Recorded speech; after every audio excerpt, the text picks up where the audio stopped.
നമസ്കാരം, ഞാൻ doctor Aishwarya R, consultant psychiatrist, Amrita hospital, Kochi.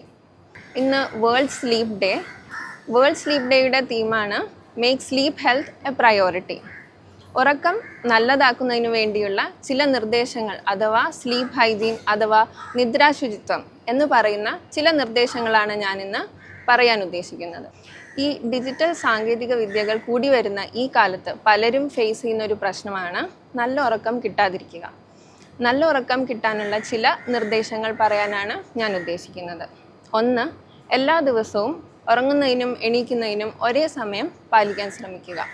എല്ലാ ദിവസവും 7 മുതൽ 8 മണിക്കൂറെങ്കിലും ഉറങ്ങുന്നതിനായിട്ട് മാറ്റിവെക്കുക. വൈകുന്നേരങ്ങളിലുള്ള ചായ, കോഫി, അതുപോലെ കഫീൻ അടങ്ങിയിട്ടുള്ള പദാർത്ഥങ്ങൾ ഒഴിവാക്കുന്നത് ബെറ്റർ ആയിരിക്കും. ഉറങ്ങുന്നതിന് 1 മണിക്കൂർ മുമ്പെങ്കിലും TV, ഫോൺ, ലാപ്ടോപ്പ് എന്നിവ ഒഴിവാക്കുന്നത് ബെറ്റർ ആയിരിക്കും. ദിവസത്തിൽ ഒരു 20 മുതൽ 25 മിനിറ്റെങ്കിലും എക്സസൈസ് ചെയ്യാനായിട്ട് മാറ്റിവെക്കുക. വിയർക്കുന്ന രീതിയിലുള്ള വാക്കിംഗ്, റണ്ണിങ്, ജോഗിങ്, സ്വിമ്മിങ് ഇവയെല്ലാം നല്ല ഉറക്കം വരുന്നതിനായിട്ട് സഹായിക്കും.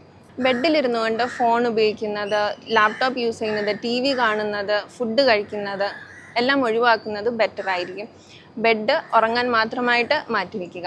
നമ്മുടെ മനസ്സിനെ അലട്ടുന്ന പ്രശ്നങ്ങളുണ്ടെങ്കിൽ ഉറങ്ങുന്നതിന് മുമ്പ് ഒരു കടലാസിലോ അല്ലെങ്കിൽ ഡയറിയിലോ കുറിച്ച് വയ്ക്കുന്നത് ബെറ്റർ ആയിരിക്കും. അടുത്ത ദിവസം അതിനെപ്പറ്റി ആലോചിക്കാം.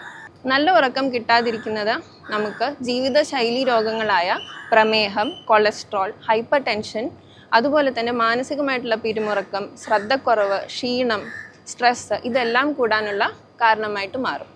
ഉറങ്ങുന്നതിന് തൊട്ട് മുമ്പ് ഹെവി ആയിട്ടുള്ള ഭക്ഷണം കഴിക്കുന്നതും ഹെവി ആയിട്ടുള്ള എക്സസൈസ് ചെയ്യുന്നതും ഒഴിവാക്കുക.